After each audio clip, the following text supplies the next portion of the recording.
আসসালামু আলাইকুম। সো আমরা স্টার্ট করব হচ্ছে আমি কিংবদন্তির কথা বলছি। আবু জাফর ওবায়দুল্লাহ লিখেছেন।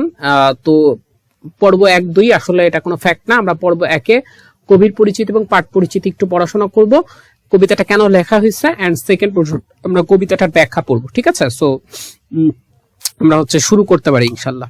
ওকে, স্টার্ট। আবু জাফর ওবায়দুল্লাহ, এই যে এই মানুষটাই হচ্ছে আবু জাফর ওবায়দুল্লাহ। ইনি হচ্ছেন বরিশাল জেলার বাবুগঞ্জ উপজেলায় অন্তর্গত বহেরচর ক্ষুদ্রকাঠি গ্রামে 1934 খ্রিস্টাব্দে ফেব্রুয়ারি মাসে জন্মগ্রহণ করেন। 2001 খ্রিস্টাব্দের 19 মার্চ তিনি মৃত্যুবরণ করেন। তার কবির পরিচিতি এতটা গুরুত্বপূর্ণ না আমাদের জন্য, তাও পড়ছি কারণ একটা মানুষের কবিতা পড়তে হলে অবশ্যই সেই মানুষটা সম্পর্কে জানা লাগবে যে তিনি কেমন টাইপসের কবিতা লিখতেন। যদি এটা না জানো তাহলে তুমি আসলে বেসিক ফিলটা পাবা না যে আসলে তুমি কেন কবিতাটা পড়ছো, রাইট? সো বলছে পরে সিভিল সার্ভিসে যোগদান করেন এবং সরকারের বিভিন্ন উচ্চ পদে দায়িত্ব পালন করে তিনি 1982 খ্রিস্টাব্দে বাংলাদেশ সরকারের কৃষি এবং পানি সম্পদ মন্ত্রী এবং 1984-তে যুক্তরাষ্ট্রে বাংলাদেশের রাষ্ট্রদূত হিসেবে তিনি হচ্ছে দায়িত্ব পালন করেন। বাংলা সাহিত্যে তার অবস্থান বিশেষভাবে স্বাতন্ত্র্য চিহ্নিত। তার কবিতায় বিষয়ে বিশেষভাবে প্রাধান্য পেয়েছে। কি কি বিষয় প্রাধান্য পেয়েছে দেখো: রাষ্ট্রভাষা আন্দোলন, মুক্তিযুদ্ধ, রাষ্ট্রভাষা আন্দোলন এবং এই বিষয়ক সাহিত্য বিশেষ অবদান রাখার জন্য তিনি 21 পদকে ভূষিত হয়েছেন।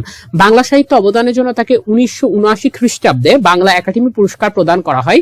আবু জাফর ওবায়দুল্লাহর উল্লেখযোগ্য কাব্যগ্রন্থ হলো সাত নড়ির হাড়, কখনো রং কখনো সুর, কমলের চোখ, আমি কিংবদন্তির কথা বলছি, বৃষ্টি ও সাহসী, পুরুষের জন্য প্রার্থনা, আমার সময় প্রভৃতি। এছাড়াও ইংরেজি ভাষায়ও তার একাধিক গ্রন্থ প্রকাশিত রয়েছে। তিনি 2001-এর 19 মার্চ মৃত্যুবরণ করেন। ঠিক আছে, পাঠ পরিচিতি কি? মানে পাঠ পরিচিতি তোমাকে শেখাবে যে আসলে কেন কবিতাটা আসলে লেখা হয়েছে বা কি টাইপসের কবিতা, মানে এই টাইপসের কবিতাগুলো কেন লেখা হয়েছে, রাইট?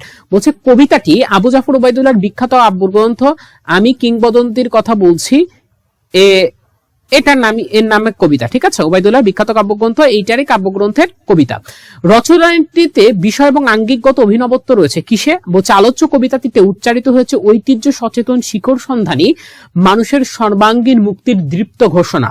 প্রকৃতপক্ষে রচনার প্রেক্ষাপট আছে বাঙালি সংস্কৃতির হাজার বছরের ইতিহাস, এ জাতির সংগ্রাম, বিজয় এবং মানবিক উদ্ভাসনের অনিন্দ অনুষঙ্গ সমূহ। মানেটা হচ্ছে এই যে আজকের বাঙালির জাতি এত যুদ্ধ করছে, তোমার পলাশির যুদ্ধ করছে, মুক্তিযুদ্ধ করছে, সো কিভাবে আজকের বাঙালিটা এসেছে, কিভাবে আমরা আজকে এই বাংলাদেশে বসবাস করছি, কিভাবে বাঙালিরা বসবাস করছে। ঠিক আছে, মানে এই যে একটা স্ট্রাগলের টাইম গেছে। ঠিক আছে, আমাদের পূর্বে কি ছিল, আমাদের পূর্বপুরুষরা কেমন ছিল, আমরা কাদের দ্বারা এখানে এসেছি, এই সকল কোশ্চেনের অ্যান্সার আমরা পাবো এই কবিতাটিতে। ঠিক আছে, এই জন্য বলছে আমি কিংবদন্তির কথা বলছি।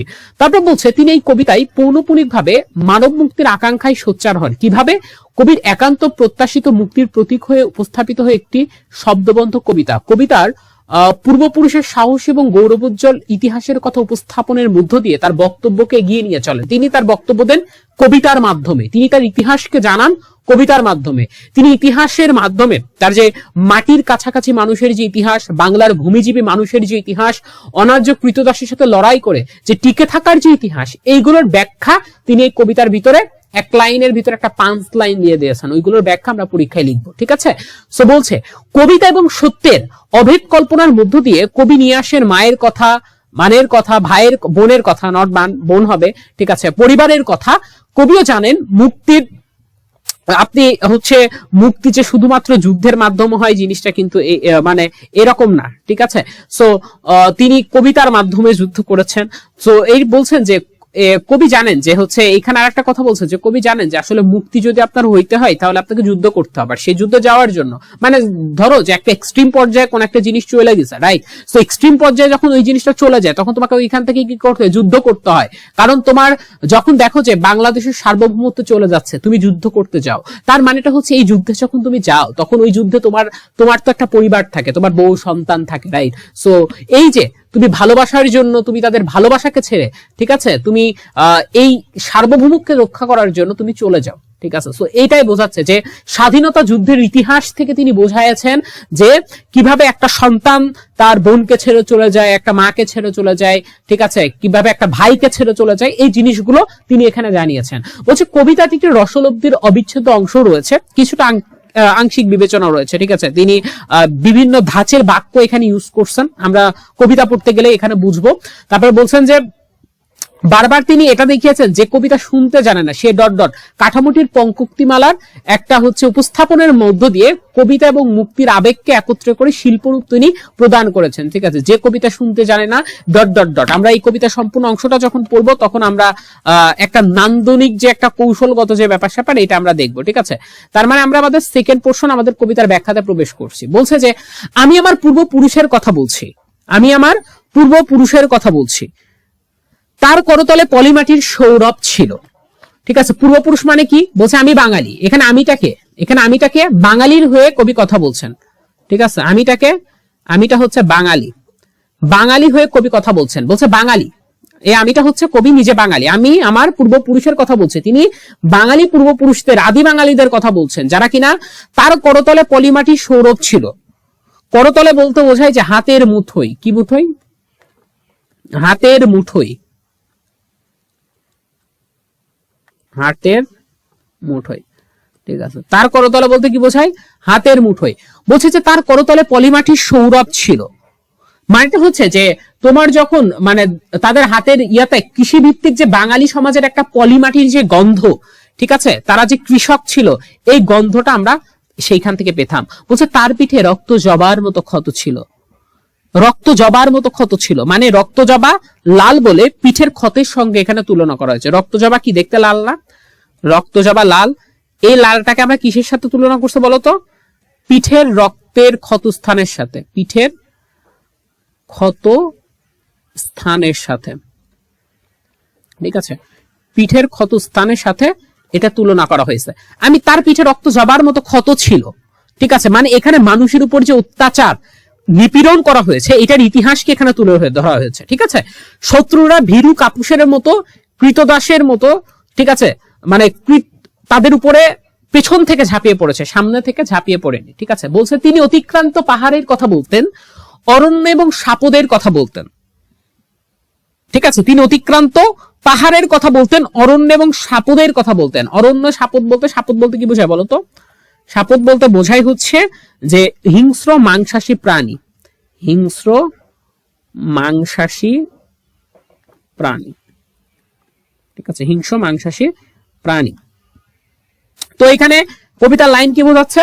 যে তিনি হচ্ছে সে সব তার যে অত্যাচারের যে ব্যাপারগুলো, তার যেই বিপদ সমূহ, যেমন ধরো বন্য, আগেকার মানুষ তো গুহা টুহাতে বাস করতো, কিংবা তারপরে আস্তে আস্তে ছনের বাড়ি হয়েছে, তারপরে আমরা ইটের বাড়ি, তারপরে এখন দালান বড় বড় হচ্ছে। তো এইটা বোঝাচ্ছে যে তার বিপদ সমূহ যেমন বন্য, হিংস্র প্রাণী আর চাষের অযোগ্য জমিও তারা সংগ্রামের মাধ্যমে, পরিশ্রমের মাধ্যমে তারা জয় করেছে।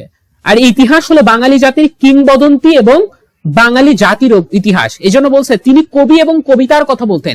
এই যে কবি, এই কবিতাকে জানো, এই কবিতা হচ্ছে এই কৃষক, এই বাঙালি কৃষক, এবং কবিতাটা হচ্ছে আমাদের ইতিহাস। এই কবিতার মিনিংটা কি এখানে? এই কবিতার মিনিংটা হচ্ছে ইতিহাস। এই কবিতার মিনিং হচ্ছে ইতিহাস। ঠিক আছে, তিনি কবি এবং কবিতার কথা বলতেন, তার মানেটা কি? তিনি এই বাঙালিদের কথা বলতেন, এই ইতিহাসের কথা বলতেন। জিহ্বায় উচ্চারিত প্রতিটি সত্য শব্দ কবিতা, কর্ষিত জমির প্রতিটি শস্য দানা কবিতা। তার মানে জিহ্বায় উচ্চারিত প্রতিটি সত্য শব্দ হচ্ছে আমাদের ইতিহাস। প্রত্যেকটা কর্ষিত জমি, যে জমিগুলো আমরা আবাদ করেছি, এই জমি আবাদ করা জমিটা আমাদের ইতিহাস। ঠিক আছে, সো এই জিনিসটা আমাদেরকে এখানে তুলে ধরা হয়েছে। ঠিক আছে, যে আমাদের যে পূর্বপুরুষরা রয়েছে তারা কতটা কষ্ট করত, তারা কতটা কষ্ট করে ফসল ফলাতো, তাদের কিভাবে অত্যাচার করা হয়েছে, এই জিনিসটা আমাদের এখানে ব্যাখ্যা রয়েছে। বলছে যে কবিতা শুনতে জানে না সে ঝড়ের আর্তনাদ শুনবে, যে কবিতা শুনতে জানে না সে দিগন্তের অধিকার থেকে বঞ্চিত হবে, যে কবিতা শুনতে জানে না সে আজন্ম কৃতদাস থেকে যাবে। আমি উচ্চারিত সত্যের মতো স্বপ্নের কথা বলছি, উনুনের আগুনে আলোকিত একটি উজ্জ্বল জানালার কথা বলছি। যে কবিতা শুনতে জানে না মানে হচ্ছে যে বাঙালির গৌরবময় ইতিহাস জানে না।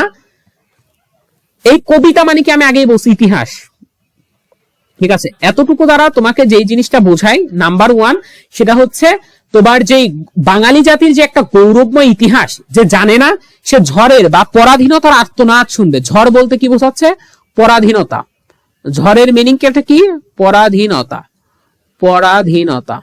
ঝড় মানে কি বলতো? পরাধীনতা। তার মানে হচ্ছে ঝড় মানেটা হচ্ছে পরাধীনতা, মানে যে কবিতা, যে ইতিহাস, আমাদের গৌরবময় ইতিহাস শুনতে চায় না সে ঝড়ের আত্মনাদ শুনবে। খুব সহজ কথা, আমাদের পরাধীনতাকে শুনবে। যে কবিতা শুনতে জানে না সে দিগন্তের অধিকার থেকে বঞ্চিত হবে। তার মানে দিগন্তের অধিকার বলতে এখানে বোঝাই বলতো কি? স্বাধীনভাবে বেঁচে থাকার অধিকার। স্বাধীনভাবে বেঁচে থাকার, স্বাধীনভাবে বেঁচে থাকার অধিকারকে আমরা কি বলি বলতো? দিগন্তের অধিকার থেকে বলছে। যে কবিতা শুনতে জানে সে আজন্ম কৃতদাস, মানে কি? সে পরাধীন আজন্ম থেকে যাবে। আজন্ম সে অন্যের, যেমন এই যে পাকিস্তান আমাদের কি পরাধীন করছিল, মানে আমরা ওদের ইয়েতে ছিলাম, প্রচুর আমাদের শোষণ টোষণ করছে, বাট একটা মোমেন্টে কি তারা আমাদেরকে আর শোষণ টোষণ করতে পারে নাই, রাইট? কারণ কি আমরা বলতে কি করছি? আমরা সেখানে যুদ্ধ করছি, আমাদের স্বাধীনতা লাভ করছে, এই জন্য আমরা কৃতদাস থেকে বের। কিন্তু এই যে মানুষগুলো রাজাকার বা যে মানুষগুলো হচ্ছে তোমার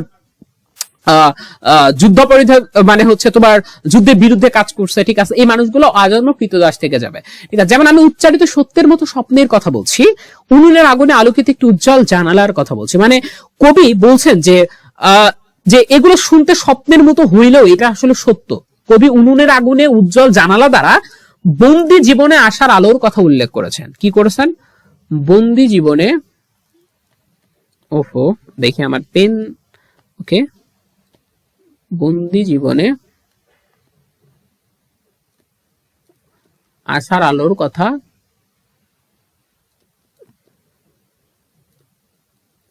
কথা তুলে ধরেছেন, ঠিক আছে। সো এইটা খুব সহজ কথাবার্তা। তার মানে হচ্ছে যে মানুষটা কবিতা শুনতে জানে না সে আসলে তোমার কেমন টাইপসের আচরণ করবে বা তার জন্য আসলে কি করা উচিত, সে এই জিনিসটা আমাদেরকে হচ্ছে তুলে ধরেছেন, ঠিক আছে। যে মানুষ সত্য থেকে বঞ্চিত হবে, ঠিক আছে, তার আত্মার মুক্তি কখনো ঘটবে না, সে হচ্ছে দিগন্তের বিশালতা বা সৌন্দর্যকে কখনো উপভোগ করতে পারবে না, কারণ নিজের উৎস এবং ভূমি থেকে সে বঞ্চিত। কারণটা কি? কারণ সে যদি কিন্তু সে নিজের ভূমি থেকে সে বঞ্চিত, তার মানে কি তার আসলে এই জিনিসগুলো তখন থাকবেই না। আচ্ছা আমরা তাহলে নেক্সটে যাই। ফাইন, বলছে আমি আমার মায়ের কথা বলছি, তিনি বলতেন প্রবহমান নদী যে সাঁতার জানে না তাকেও ভাসিয়ে রাখে, যে কবিতা শুনতে জানে না সে নদীতে ভাসতে পারে না, যে কবিতা শুনতে জানে না সে মাছের সঙ্গে খেলা করতে পারে না। তার মানে হচ্ছে কবি বলছেন যে সাঁতার জানে না, মানেটা কি? এখানে সাঁতার জানা বলতে বোঝাচ্ছে যে সংগ্রাম করতে জানে না। আহা, কি বলছে? যে সংগ্রাম করতে জানে না, সংগ্রাম করতে জানে না। কি বলছে? তিনি বলতেন যে সাঁতার জানে না তাকেও ভাসিয়ে রাখে। তার মানে সাঁতার মানে কি? যে সংগ্রাম করতে পারে না। কিন্তু প্রবহমান নদী বলতে এখানে কি বোঝাইছে বলতো? প্রবহমান নদী বলতে বোঝাচ্ছে সংগ্রামী চেতনা সে ধারণ করে। কারণ তুমি চিন্তা করো, চেতনা সে ধারণ করে, তাহলে সে টিকে থাকবে, তুমি চিন্তা করো তো, বঙ্গবন্ধু শেখ মুজিবুর রহমান যখন ডাক দিয়েছিলেন স্বাধীনতার, ঠিক আছে, তখন সব মানুষ যে যুদ্ধ করতে গেছে তা না, কিছু মানুষ তো ঘরেও পালাইছে, রাইট? কিছু গভর্নমেন্টের মানুষ ঘরে পালাইছে, কিন্তু তারা যুদ্ধ গুলি ধরে নাই। এখন গুলি ধরে না বলেই যে মানুষগুলো হচ্ছে তোমার স্বাধীনতা বিরোধিতা, কিন্তু না। কারণ কি? এই মানুষগুলো তাদের চেতনা দিয়ে তারা যুদ্ধ করেছে, তাদের যে সংগ্রামী চেতনা রয়েছে। তার মানে কবি বলছে যে ভাই আপনার সংগ্রাম করতে হবে না, ঠিক আছে। সো বলছে আপনি টিকে থাকতে হইলে আপনার চেতনাটা ধারণ করাটাই অনেক বেশি ইম্পর্টেন্ট। তো বলছে এটাই যে আমি আমার মায়ের কথা বলছি, তিনি বলতেন প্রবহমান নদী মানে সংগ্রামী চেতনা আমরা যারা ধারণ করি, যেমন আমরা প্রতিবাদ সবাই কিন্তু করতে যায় না, সবাই পথে নামি না, অনেকে ভয় পায়, কিন্তু তারা চেতনাকে ধারণ করে। তো ওইটাই বোঝাচ্ছে তারা মনে মনে কি করে, এই জিনিসটা প্রোটেস্ট করে। তার মানেটা হচ্ছে তারা এই জিনিসটা প্রোটেস্ট যখন করে তার মানে হচ্ছে এই জিনিসটা তারা কি করে, তারা নিজে মন থেকে মানে। বলছে এতটুকু মানলেই হবে, ঠিক আছে। বলছে যে সাঁতার জানে না তাকেও ভাসিয়ে রাখে, তার মানে তো যে সংগ্রাম করতে জানে না, এই যে সংগ্রামী চেতনা তাকে বাঁচিয়ে রাখে। বলছে যে কবিতা শুনতে জানে না সে নদীতে ভাসতে পারে না, যে কবিতা শুনতে জানে না সে মাছের সঙ্গে খেলা করতে পারে না। তার মানেটা হচ্ছে যে তোমাকে বোঝাচ্ছে যে কিন্তু যে সংগ্রামী চেতনা লালন করেই না, বাঙালি জাতির কিংবদন্তি ইতিহাস যে শুনতেই পারে না, সে কখনোই সুস্থ এবং সুখী জীবন কি করতে পারে না, সে এবং সুখী জীবন কখনোই কি করতে পারে না, লিডই করতে পারে না। সে মাছের সঙ্গে খেলা করতে পারে না বলতে তোমার যে আনন্দ উল্লাস, ঠিক আছে, তুমি নদীতে ভাসতে পারো বাঙালি হয়ে, তুমি মাছের সঙ্গে খেলা করতে পারো, তুমি মায়ের কোলে সঙ্গে কি করতে পারো, গল্প করতে পারো, এই জিনিসগুলো তুমি কখনো করতে পারো না। এই যে এখানে যেমন লাইনটা তোমাকে বলছে যে কবিতা শুনতে জানে না সে মায়ের কোলে সে গল্প শুনতে পারে না। তার মানে যে ইতিহাসকে লালন করতে জানে না। কবিতা মানে আমি বলছি কি এই কবিতায় কবিতা মিনিং মানেই হচ্ছে ইতিহাস। তার মানে যে কবিতা বা ইতিহাস শুনতে জানে না সে মায়ের কোলে শুয়ে কি করতে জানে না, গল্প শুনতে পারে না। বলছে আমি কিংবদন্তির কথা বলছি, আমি আমার পূর্বপুরুষদের কথা বলছি। মানে তিনি আবার স্মরণ করছেন তার আমাদের আদি পুরুষদের, আদি বাঙালি পুরুষদের। বলছে আমি বিচলিত স্নেহের কথা বলছি, গর্ভবতী বোনের মৃত্যুর কথা বলছি, আমি আমার ভালোবাসার কথা বলছি। বলছে কবি এখানে হাজার বছরের বাঙালি জাতির সংগ্রাম, ইতিহাস এবং ঐতিহ্যের সাথে আমাদের পূর্বপুরুষদের যে স্মরণ করার কথা, ঠিক আছে, কবি সেই বিচলিত স্নেহ বলতে মুক্তি প্রত্যাশী মানুষের আসন্ন বিপদের যে আশঙ্কা, তাদের আত্মীয় স্বজনদের উদ্বিগ্ন হওয়ার যে কথা, এটা তিনি তুলে ধরেছেন। ঠিক আছে, গর্ভবতী বোনের মৃত্যু দ্বারা মুক্তিকামী বাঙালিকে দমিয়ে রাখার যে অপচেষ্টা রয়েছে সেই কথাটা ব্যক্ত করেছেন এবং স্বাধীন জীবনের আশায় সংগ্রাম করে যাওয়াই বাঙালি জাতির যে ভালোবাসা, এই ভালোবাসার কথা তিনি এখানে বলেছেন। তার মানে এতটুকু আমরা ক্লিয়ার। তারপরে কি বলছে একটু দেখি। ভালোবাসা দিলে মা মরে যায়, আহা যুদ্ধ আসে ভালোবেসে, মায়ের ছেলেরা চলে যায়, আমি আমার ভাইয়ের কথা বলছি। যে কবিতা শুনতে জানে না সে সন্তানের জন্য মরতে পারে না, যে কবিতা শুনতে জানে না সে ভালোবেসে যুদ্ধে যেতে পারে না, যে কবিতা শুনতে জানে না সে সূর্যকে হৃৎপিণ্ডে ধরে রাখতে পারে না। তার মানে কি বলছে এখানে দেশমাতার জন্য জন্মদাত্রী মায়ের আত্মিক মৃত্যুর কথা বলা যায়। তুমি যদি দেশপ্রেমের জন্য যদি ভাই এই যে তুমি এই যে কি করতে গেছো বলতো, তুমি বাংলাদেশের জন্য যুদ্ধ করতে গেছো, কিন্তু কি করলো বলতো, এই যে মনে করো যে পাকিস্তানি সৈন্য কি করলো, তোমাকে কি করলো বলতো, গুলি করে মেরে দিল, তুমি রক্তাক্ত অবস্থায় মাটিতে পড়ে গেলে, রাইট? সো এই যে তোমার রক্তাক্ত শরীর, রাইট, এগুলো কি মাটিতে পড়ে গেল। সো বলছে যে তুমি যখন এই দেশের জন্য, পতাকার জন্য ভালোবাসাকে দিলে, তোমার কি হলো বলতো, তোমার জন্মদাত্রী যে মা ছিল, এই জন্মদাত্রী মা কি হয়ে গেল, মারা গেল। ঠিক আছে, মানে জন্মদাত্রী মায়ের যেই আত্মিক যে ভালোবাসা, এটা মারা গেল। আমি আমার ভাইয়ের কথা বলছি, ঠিক আছে, তিনি আবার স্মরণ করছেন তার ভাইয়ের কথা। ঠিক আছে, সো এটাই বোঝাচ্ছে যে দেশমাতাকে ভালোবেসে যখন মায়ের ছেলেরা যুদ্ধে যায় এবং শহীদ হয়, তখন মায়ের মনের যে বেদনা এতটাই তীব্র হয় যে আত্মিকভাবে তারা মৃত্যুবরণ করে। কবি আরো কি বলছেন, যে কবিতা শুনতে জানে না, মানে কবি বলছেন যে আমি সেই সৈনিক ভাইদের কথা বলছি। আর যে মা চেতনাকে লালন করে না সে তার সন্তানের জন্য এমন মরতে পারে না। যে বাঙালি জাতির সংগ্রামী ঐতিহ্য ধারণ করে না সে সূর্যের মতো শক্তিকে হৃদয়ে ধারণ করতে পারে না। ঠিক আছে, সো এটাই বোঝাচ্ছে যে সে কখনো তার হৃৎপিণ্ডে কখনো এই জিনিসগুলো কি করতে পারবে না, ধারণ করতে পারবেই না। ঠিক আছে, সো এটা বোঝাচ্ছে যে তার হৃৎপিণ্ডে তার যে শক্তিটা দরকার, ঠিক আছে, যেই মা যে সেই সন্তানের জন্য মতো, যে কবিতা শুনতে জানে না, তার মানে এই যে কবিতা শুনতে জানে না এইটুকু একজন মাকে বলা হয়েছে। ঠিক আছে, একজন মা কি অবস্থায় থাকে একটা যুদ্ধের সময়, এই কন্ডিশনটা ব্যাখ্যা করছে, এই কন্ডিশনটা তোমাকে এখানে ব্যাখ্যা করছে, এই সিম্পল কন্ডিশন তোমাকে এখানে ব্যাখ্যা করছে। ঠিক আছে, যে একজন মায়ের আসলে অবস্থা কিরকম হইতে পারে। ঠিক আছে, এটা তোমাকে ব্যাখ্যা করছে। বলছে আমি কিংবদন্তির কথা বলছি, আমি আমার পূর্বপুরুষের কথা বলছি, তার পিঠে রক্ত জবার মতো খরচ ছিল, আমি একগুচ্ছ রক্ত জবার কথা বলছি। আবার বলছে, আবার তিনি পূর্বপুরুষদের উপরে যেই অত্যাচার করা হয়েছে, এই পূর্বপুরুষদের উপর অত্যাচারের যে কাহিনী, এই অত্যাচারের কাহিনীকে তিনি আবার মনে করছেন। মানেটা কি, তিনি বারবার যখন একটা জিনিস, যেমন চিন্তা করে একটা জিনিসকে আমি কখন বারবার মনে করে বলতো, মনে করে যে আমরা একটা জিনিস বারবার রিভিশন দিই, তাহলে কি ওই জিনিসটা আমাদের বারবার মাথায় থাকে। তার মানে আমাদের এই জিনিসটা পিচ করাচ্ছে, ভাই দেখেন পূর্বপুরুষরা এত কষ্ট করছে, তার মানে কি আমরা বলি না স্বাধীনতা তোমার এটাকে কি বলে, স্বাধীনতা পাওয়ার থেকে স্বাধীনতা রক্ষা করার কঠিন, মানে জিনিসটা এরকম। সো তোমাকে স্বাধীনতাটা রক্ষা করতে হবে, তারা এত কষ্ট করে গেছে, সো তোমাকে এই জিনিসগুলোকে কি করতে হবে, রক্ষা করতে হবে। সো এইটা বলছে যে কর্ষণ করে শস্যের সম্ভার তাকে সমৃদ্ধ করবে, যে মৎস্য লালন করে প্রবহমান নদী তাকে পুরস্কৃত করবে, যে গাভীর পরিচর্যা করে জননীর আশীর্বাদ তাকে দীর্ঘায়ু করবে, যে লৌহখণ্ডকে প্রজ্বলিত করে, আমি একটু ব্যাকগ্রাউন্ডটা চেঞ্জ করে নিই, ওকে ফাইন। বলছে যে গাভীর পরিচর্যা করে জননীর আশীর্বাদ তাকে দীর্ঘায়ু করবে, যে লৌহখণ্ডকে প্রজ্বলিত করে ইস্পাতের তরবারি তাকে সশস্ত্র করবে। এই জিনিসটা বলতে আসলে কি বোঝাচ্ছে, বলছে যে কবি তার পূর্বপুরুষদের স্মরণ করে বলছেন যতক্ষণ পর্যন্ত পূর্বপুরুষরা কৃতদাস ছিল ততদিন তারা তাদের পিঠে অত্যাচারের লাল ক্ষত বইয়েছিল, কারণ সংগ্রাম না করলে কৃতদাস থাকতে হয়, সংগ্রাম করলে কি করলে? সংগ্রাম করলে। এই যে তারা তখন কি ছিল? কৃতদাস ছিল, রাইট? আমার পূর্বপুরুষরা এখন আগে কি ছিল? কৃতদাস ছিল। কিন্তু এই কৃতদাস থেকে তারা কি করতে চাইলো? এই কৃতদাস প্রথাকে তারা কাটতে চাইলো। কাইটা তারা কি করতে চায়? তারা মুক্তি পেতে চায়, রাইট? তারা মুক্তি পাবার জন্য কি করছে? তারা গাভীর পরিচর্যা করছে, মানে যত রকম কাজ আছে, ঠিক আছে, যে কাজগুলোর মাধ্যমে তাদেরকে সমৃদ্ধ করছে। তারা এই যে গ্রাম বাংলার এই যে মানুষ যারা রয়েছে, তারা মৎস্য পালন, গাভী পালন এগুলো করার মাধ্যমে কি করছে? তাদের যে তরবারি, তাদের যে সমৃদ্ধ বা শক্তিশালী হওয়ার যে প্রক্রিয়া, এটা সাধন হয়েছে, ঠিক আছে। তারপরে কি বলছে দেখি, যে আমি আমার ভালোবাসার কথা বলছি, আমি কবি এবং কবিতার কথা বলছি। কবিকে বাঙালি, কবিতাকে আমাদের ইতিহাস, ঠিক আছে। সো বলছে সশস্ত্র সুন্দরের অনিবার্য অভ্যুত্থান কবিতা, সুপুরুষ ভালোবাসার সুকণ্ঠ সঙ্গীত কবিতা, জিহুবায় উচ্চারিত প্রতিটি মুক্ত শব্দ কবিতা, রক্ত জবার মতো প্রতিরোধের উচ্চারণ কবিতা। আমরা কি তার মতো কবিতার কথা বলতে পারবো? আমরা কি তার মতো স্বাধীনতার কথা বলতে পারবো? তার মানেটা কি বলছে দেখো, বলছে এখানে একটা জিনিস তোমার একটু মিস্টেক গেছে, যাই হোক এটা প্যারা নাই। সো কাহিনী হচ্ছে এইটা দ্বারা আমাদের কি বোঝাচ্ছে, ঠিক আছে, এটা দ্বারা বোঝাচ্ছে যে বাঙালি জাতির যে গৌরবময় সংগ্রামের ইতিহাস সকল মুক্তির উৎস হিসেবে এখানে চিহ্নিত করা হয়েছে, ঠিক আছে।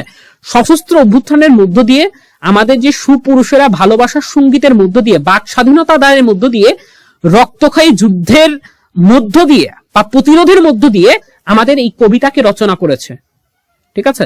সো আমরা কি সেই সাহসী বাঙালি সন্তানদের মতো করে এমন কবিতার কথা কি বলতে পারবো? মানে যদি যুদ্ধের টাইম আসে আমরা কি সেই যুদ্ধে যেতে পারবো?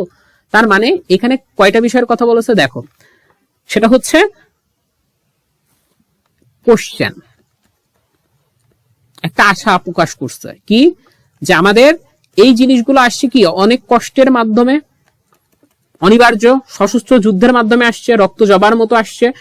এবার বলছে যে এই লাস্ট দুই লাইন আশার কথা ব্যক্ত করছে যে আমরা কি এদের, এই যে বললাম না যে স্বাধীনতা তোমার হচ্ছে পাওয়ার থেকে স্বাধীনতা রক্ষা করা কঠিন, তো এইটারই অ্যান্সার তারা জানতে চাচ্ছে যে আসলে আমরা এই জিনিসটা করতে পারবো কি করতে পারবো না, ঠিক আছে। আশা করি বোঝা গেছে।